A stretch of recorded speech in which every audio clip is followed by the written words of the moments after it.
به نظر شما دلیل اینکه به این دنیا اومدیم چیه و چرا انقدر عمرمون کوتاهه؟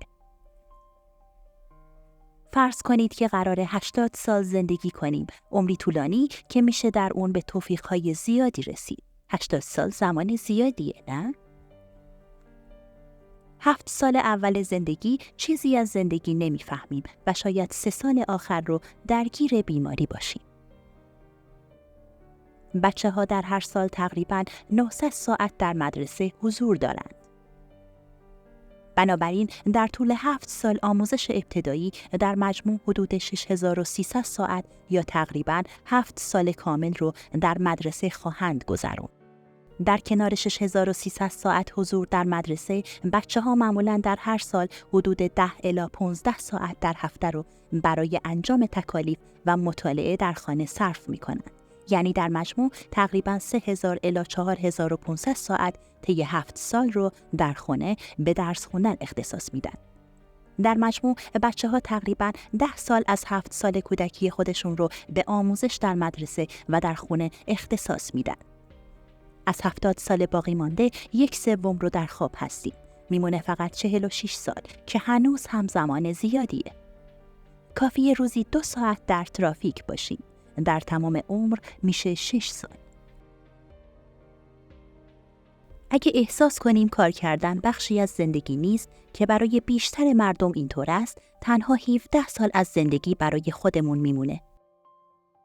نصف زمان باقی مانده صرف حمام، شستن ظرف، جارو کردن خانه، خوردن غذا و مسواک زدن میشه. میمونه روزی 3 ساعت. هر ایرانی به طور میانگین روزی 2.5 ساعت با گوشی خودش کار میکنه. کافیه بخواید هر روز فقط 1 ساعت با دوست خود حرف بزنید، به خرید بروید و یا ورزش کنید. هر روز نیم ساعت بدهکار خواهید شد. پس چه کار میتونیم بکنیم؟ بیاین 20 سال باقی مونده رو نجات بدیم. بهتره بدونید مهمترین گام برای نجات زندگی داشتن شغلیه که در اون احساس زندگی کنید. پیتر بروک، کارگردان مشهور تئاتر، باور داره که برای او زندگی با شروع نمایشه که آغاز میشه. آیا وقتی رونالدو در زمین فوتبال احساس میکنه داره عمرش تباه میشه؟ آیا تمام زندگی برای حافظ لحظه ای نیست که شعری تر و شیرین میانگیزد؟ آیا جهانگردی که از کشورهای مختلف گزارش میگیرد هم از شروع ساعت کاری در عذابه؟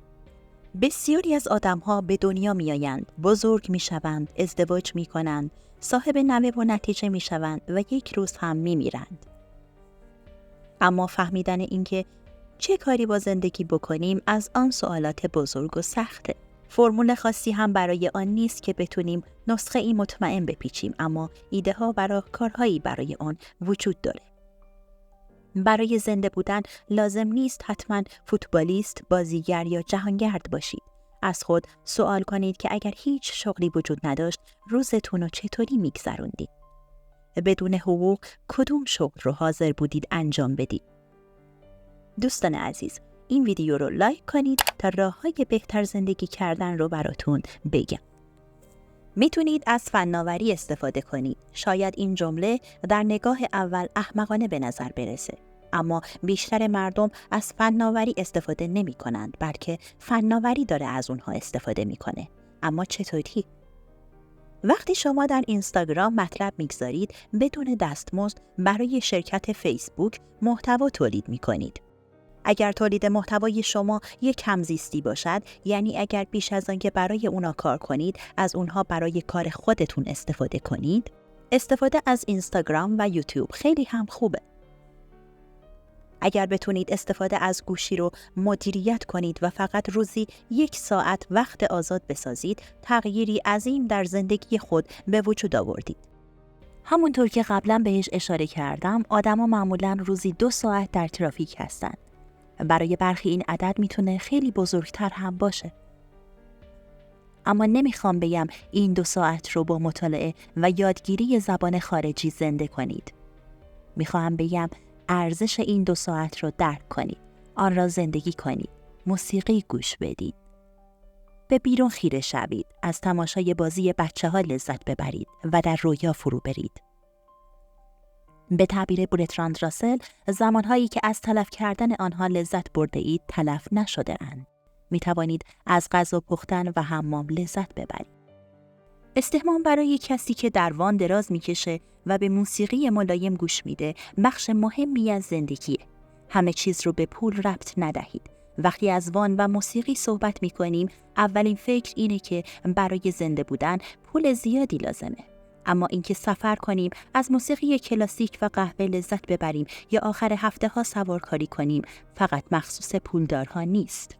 هزاران راه ارزان برای احساس زندگی وجود داره. نوشیدن یک چای و گوش سپردن به صدای تار جلیل شهناز تفریح گران قیمتی نیست.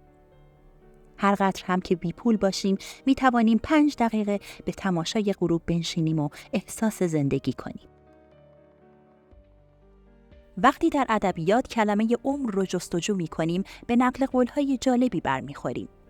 یک پژوهش گسترده در دانشگاه هاروارد که به طولانی‌ترین مطالعه تاریخ معروفه نشون میده رابطه پایدار مهمترین عامل در تعیین خوشحالی آدم هاست، نه پول و نه شهرت. دوستان عزیز، اگر تا اینجای ویدیو براتون جالب بوده تا آخر این ویدیو همراه من باشید چون قراره از نکته پایانی این ویدیو شگفت زده بشید.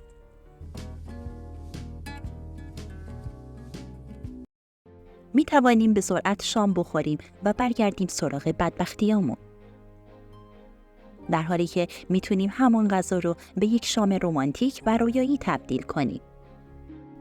به باور روبرت والدینگر، یک ارتباط سالم، طولانی و سازنده معنای زندگی رو بیشتر از هر چیز دیگه‌ای تغییر میده. شاید یک نفر در هتلی 5 ستاره احساس تنهایی و افسردگی کنه، در حالی که 2 نفر در ترافیک دارن میگن و میخندن و از زندگی لذت میبرن. این پژوهش نشان داد که افرادی که روابط پایدارتر دارن کمتر بیمار میشن، از افسردگی در امان هستن و در شغل خودشون پیشرفت میکنن.